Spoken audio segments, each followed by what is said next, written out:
People don't think that you can get professional looking quality out of one of these, a mobile phone.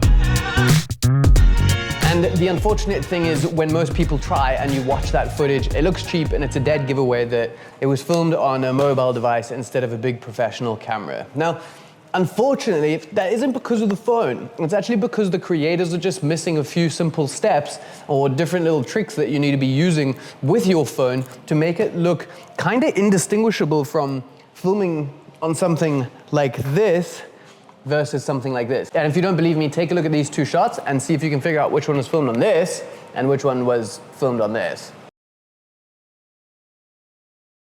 Could you tell which one was filmed on the iPhone? No? Okay, well, they were both filmed on the iPhone. Sorry. But it just goes to show, you thought that one of those was filmed on this big crazy rig instead of one of these, and it was filmed on one of these. That's gotta count for something. I'll show you, here's a shot of one filmed on this, one filmed on this. You probably can see the difference. In reality, an iPhone is never gonna completely look like one of these, but we can do a lot to get it quite close. Let's go through everything that it takes to create a professional look on one of these phones, including a bit of a workflow hack that will make your life just that much easier. Let's start off with settings and apps.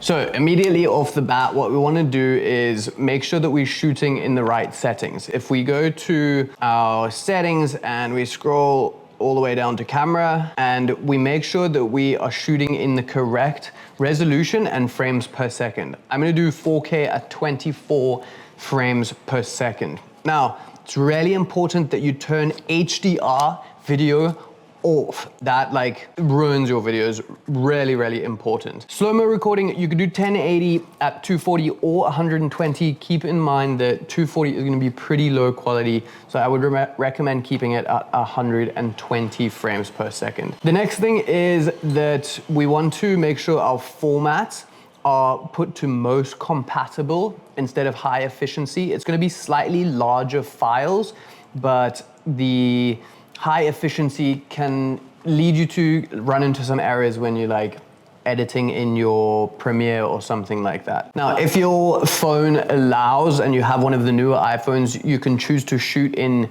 Apple ProRes. That's gonna make your footage significantly higher quality and also allow you to grade it more and have more control over that image. Not every phone does, but I have a hack to allow you to shoot in ProRes on any iPhone. The next thing is that we want to always use the back cameras, not this front camera. And I know that means that you can't see yourself in the screen and know what you're shooting if you're filming yourself, but you do get used to it quite quickly, and shooting like this just means that you're utilizing the best quality cameras instead of this really low quality little one on the front. I'll normally shoot in the 1x lens and just get most of my shots like that. If I wanna get some compression and detail, I'll use the tele lens, the more zoomed in one, but it doesn't have the same quality, and I often notice some noise and kind of artificial grain in my shots, which isn't ideal. Likewise for the wide angle, if I'm shooting something inside of a car or a confined space, maybe I'm vlogging and filming myself, I'll put it into 0.5, but again, it's not as good quality in my experience. Here's a quick tip. If you want to shoot in manual exposure, you can very easily just hold down your finger on the screen, and that's gonna give you the EAF lock, so your exposure and your focus is locked on wherever you held your finger. You can change the exposure by lifting your thumb up and down on the sun. If you wanna underexpose or make sure your highlights aren't blown out, that's really great. And if you're doing some foreground slides or something, and you don't want your focus to be jumping between, that's also great. You can just tap anywhere else on the screen to turn it off. Let's get into the apps that I would recommend using on an iPhone when you shoot. Apps can be really great if you want to just get more control over your image, if you want things like controlling your shutter angle or setting your shutter speed manually as well as ISO. They can be really good. I'm gonna be completely honest, most of the time I just shoot in the default iPhone app. It's the simplest, it's the easiest, and let's be honest, if you're shooting on a phone, that's kind of what you're going for. If you do want to use an app, You can use something like Filmic Pro, although they recently made their pricing system really weird. And I think the best one is actually the Blackmagic mobile phone app. It's completely free. It allows you to change everything that you would need to, like a manual camera.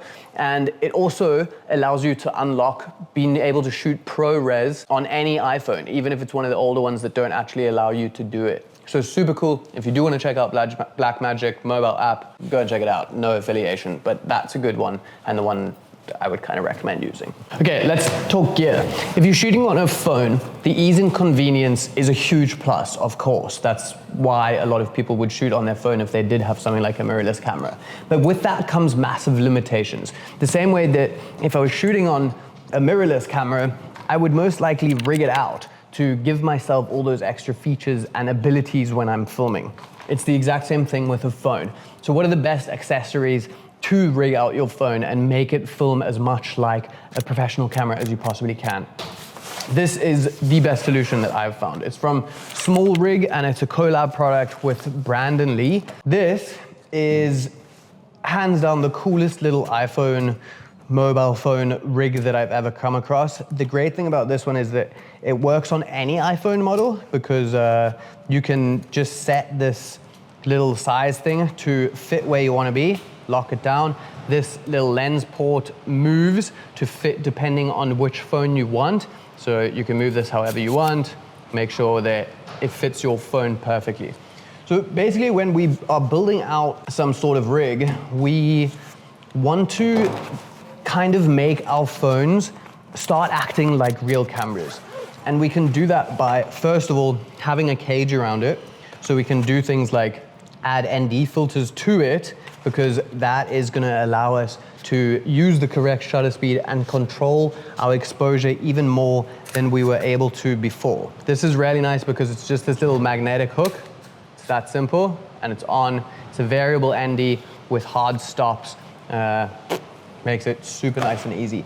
The other cool thing about this rig is that we have this really nice, simple to use clip system where we can just clip a handle on and we can build this out as much as we want. We can clip the other handle on. If we wanted two handles, this may seem excessive, but the thing is with phones is the stabilization is pretty good, but when you're running around or something, it's not as good as you might think it is. And by giving your phone some weight, the same as a camera, it makes it not like as micro jittery, and it makes it feel more like a real big camera because it's weighted and it's nice and it's kind of like sits nicely.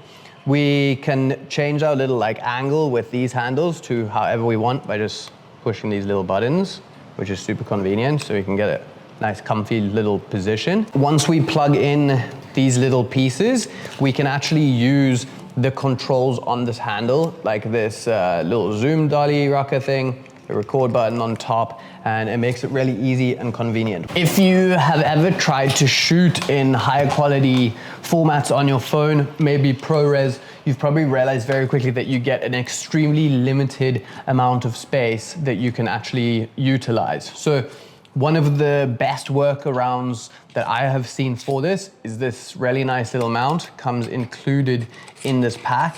And that means that you can start mounting things like micro SSDs or something onto your system instead of just maxing out that or like having a weird thing kind of hanging around. So now the next most important thing that I've found when it comes to shooting on mobile is that your audio quality sounds terrible. So you need some sort of external microphone source, and Small Rig offers this beautiful little setup that's gonna increase the quality of your sound like dramatically.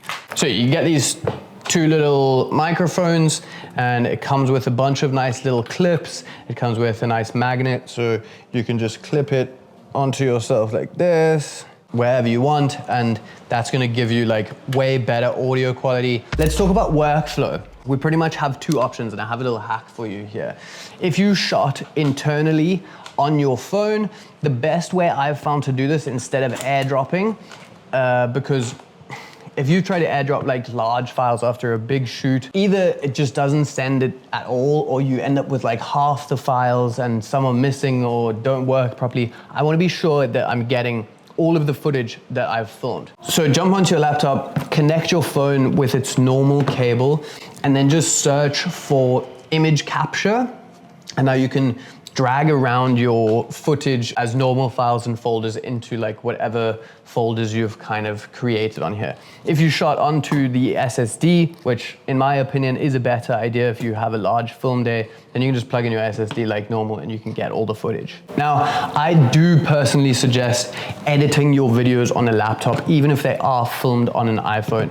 I would never really edit my final video on an iPhone. It's just annoying, it's tedious, you're not gonna get the same control as you would on a dedicated editing suite on your laptop. Use whatever editing software you want, but if you do have access to a laptop, I would highly suggest using a laptop. Now, if the whole editing process is intimidating for you, or you realize that it's like 80% of the work of creating content and maybe largely responsible for the reason that you aren't able to continuously create consistent content, I actually just launched my own editing agency that gives you access to my specialized team of YouTube editors that will literally take any content that you've just filmed on your phone or any camera, edit for you in the most professional way and send it back to you within a few days. It's the most simplest, headache-free, streamlined system that exists on the internet for getting your videos edited professionally for YouTube. If you want to find out more, we are accepting a few more people to get on board with our specialized team, and all the information is in that link down below.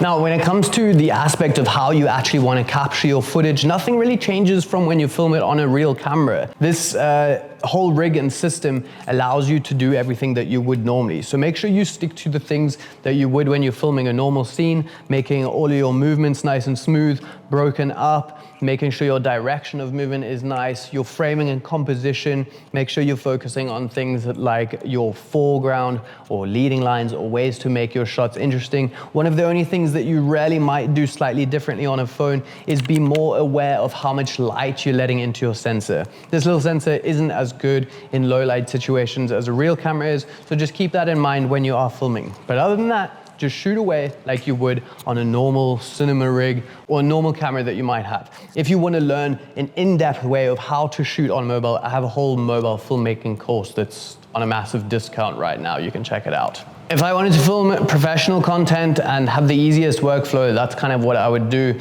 That's a nice overall look. Remember that if you want to find out anything more about this rig from Small Rig and Brandon Lee, it's going to be linked in the top of the description as well. Hope that helps, and the next time you film some content on your phone, maybe it looks just a little bit more professional.